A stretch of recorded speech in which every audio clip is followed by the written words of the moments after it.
It's shocking that many of these governments maintain that since we're dealing with a Latin American country, it's important that they remain neutral.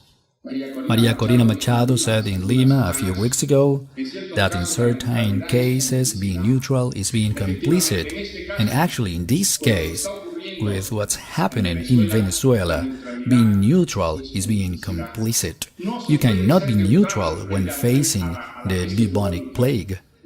You cannot be neutral when you're facing a plague that, if it manages to totally control Venezuela, it's not going to remain there. It's going to keep expanding throughout our continent because, unfortunately, this utopian statist collectivism has this messianic vocation to expand and control everything. We've seen it in the first years of Commander Chavez, how Venezuela made huge efforts to expand the revolution, the Bolivarian revolution, and they have managed, in fact, to install in several Latin American societies certain tentacles that conspire against the democratic effort, which is a reality nowadays in Latin America.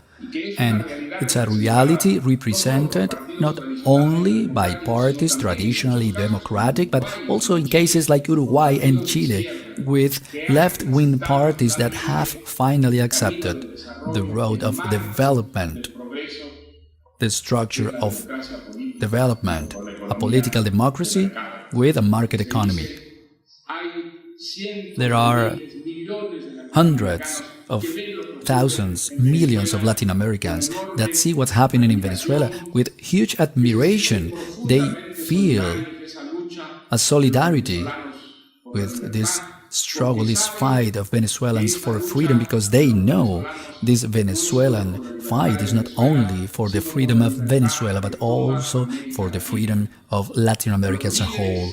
The leaders of the Venezuelan resistance, young Venezuelan students that keep resisting, they are the true descendants of those Venezuelans that 200 years ago, from that small country that Venezuela was then, a small and poor country, they crossed the borders and expanded all throughout Latin America to take to Colombia, Peru, the new Ecuador, and Bolivia, the independence and freedom. I believe that that's the Venezuelan tradition, the deepest Venezuelan tradition, the most ingrained tradition, and they pretended to destroy that in the last 15 years. They have not achieved that, they will not achieve it, and the movement of these days, just like the movement that 200 years ago brought freedom to Latin America, it's going to give Venezuela that freedom back.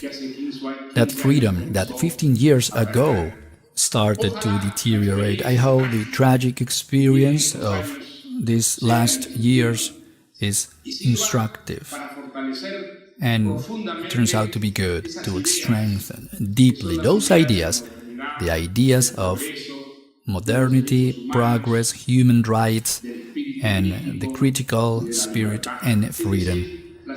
Those ideas that make up the democratic culture, the culture that has reduced social injustices, that has reduced exploitation, that has reduced those abuses, that has reduced the excess always represented by the power everywhere.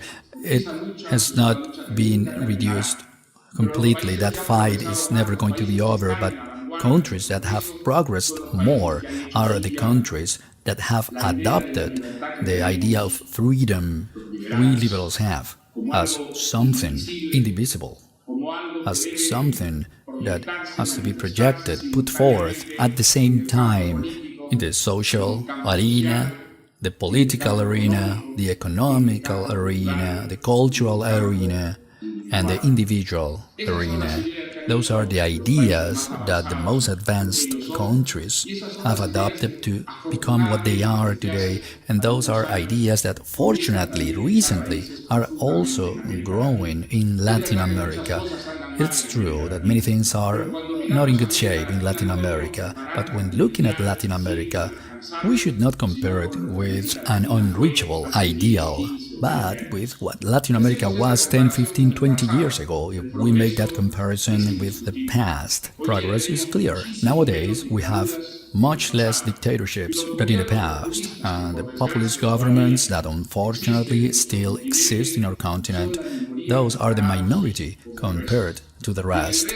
And regarding the rest, in some cases with enthusiasm and sometimes with mere resignation, the ideas of democracy, political freedom, economical freedom, they begin to grow, and that's why progress begins to arrive to Latin America.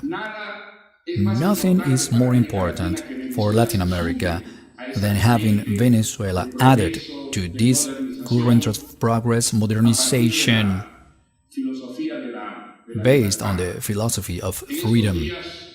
In these recent days, when Venezuela is fighting so courageously for its own freedom and the freedom of Latin America, all Latin Americans, all of us that we believe in this model for development, we have to express our Venezuelan friends, our utmost solidarity, and the wish that this fight continues, succeeds, and gives back to Venezuela what should have always been its destiny of a country at the head of Latin America, thanks to its extraordinary potentials, and a country that, along its modern history, was a symbol of freedom. Thank you very much.